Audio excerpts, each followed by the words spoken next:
Europe 1, Mélanie Gomez. La santé et le bien-être, c'est sur Europe 1 et nous sommes avec vous depuis 15h, toujours à mes côtés, le docteur Jimmy Mohamed. Et puis pour cette dernière séquence de l'émission, nous sommes rejoints par Catherine Blanc en ligne, sexologue et psychanalyste à Paris. Bonjour Catherine. Bonjour Mélanie, bonjour Jimmy. Je suis ravie de vous retrouver pour cette nouvelle semaine. Nous aussi, j'espère que vous avez passé un bon week-end. Alors Catherine, aujourd'hui, on va prendre la question de Laure. Laure, elle a 31 ans et elle nous a écrit la chose suivante. Malgré la fin du confinement, j'hésite sincèrement à rencontrer de nouveaux garçons. Je pense plutôt revoir des ex que je connais bien et en qui j'ai confiance. Peut-être que la flamme pourra se rallumer. Qu'en pensez-vous?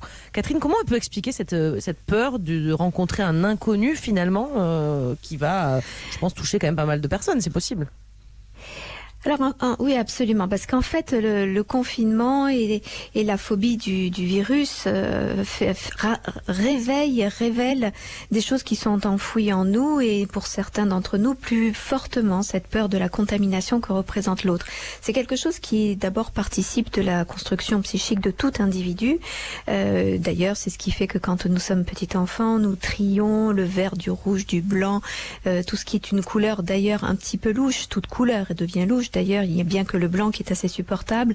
Et tout fait un peu peur. Tout est sujet à petites bêtes qui pourraient entrer en moi, ou microbes ou caca.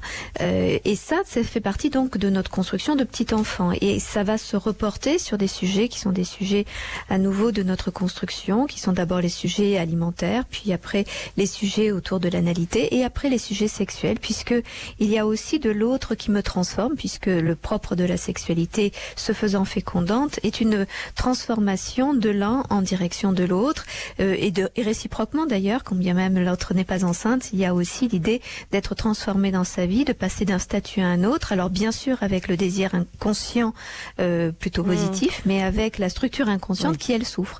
Donc à l'occasion de ce confinement, eh bien ce que ça a fait ressurgir cette idée que l'étranger, que la personne à côté est dangereuse, et du coup chez Laure, puisqu'elle est en recherche amoureuse, avec une idée d'urgence de chercher quelqu'un pour lui convenir, eh bien elle va plutôt avoir tendance à vouloir aller là où c'est du domaine du connu et du maîtrisable plutôt que l'immaîtrisable. Les vieux pots de confiture.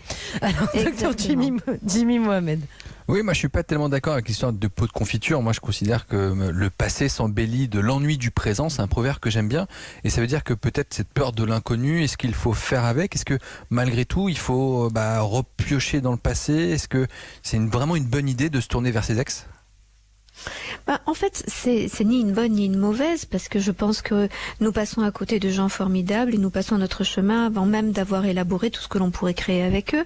Donc, à ce titre, je trouve pas idiot de revenir vers ses premières amours ou premières curiosités pour pouvoir voir ce qu'on peut faire naître et émerger de tout cela et qu'on ne s'était pas donné la peine d'eux. D'ailleurs, c'est intéressant de voir que dans le confinement, beaucoup de gens sont allés chercher dans leur passé des vieilles amitiés, des vieux souvenirs, les raviver, comme si tout d'un coup la peur de l'avenir se faisait et du coup on regardait un peu dans le rétroviseur. Donc il faut faire attention entre ne pas passer à côté de sa vie et toujours chercher du neuf pour essayer de grandir comme si c'était toujours dans le futur que nous serions, mais pas non plus ne faire que regarder dans le rétroviseur par peur de l'avenir, de notre avenir et de notre construction. Parce que bon, aller voir des vieilles photos de famille et puis replonger avec un ex, c'est pas exactement pareil. Il y a peut-être un côté rassurant pour elle, parce que ce qu'elle craint peut-être aussi, c'est de tomber malade avec des gens qu'elle ne connaît pas, en qui elle n'a pas confiance parce qu'elle ne les connaît pas, et qu'un ex, elle se dit, il me dira au moins s'il est malade, il voudra pas me voir. Enfin, il y a peut-être de ça aussi, parce que je pense que ça a un rapport avec le virus quand même, tout ça. Oui, bien sûr que ça a un rapport avec le virus, mais c'est bien au-delà du virus. C'est-à-dire que tous les événements de notre vie révèlent et réveillent nos anxiétés plus fortes que chez les uns que chez les autres, sur des sujets et sur d'autres. Donc bien sûr qu'il y a l'idée d'avoir confiance, mais comment voulez-vous aussi, même en ayant confiance en quelqu'un, si nous voyons par exemple tous les trois, nous avons confiance les uns en les autres, et on se sait les uns et les autres pas malades, mais avons-nous fait le test? Pour l'instant non. Donc en fait c'est que notre sensation et notre bonne volonté. Donc c'est bien au-delà d'une seule confiance. On ne se trahirait pas pour autant. Docteur Jimmy Mohamed. Donc c'est toujours l'idée de la maîtrise par rapport à la non-maîtrise de toute façon. Bien sûr. Est-ce que vous pensez qu'on peut vraiment reformer des couples en cette période un peu particulière? En quelque sorte, on se retrouve dans l'adversité et on fait face ensemble? Oui, ça aussi, ça c'est effectivement.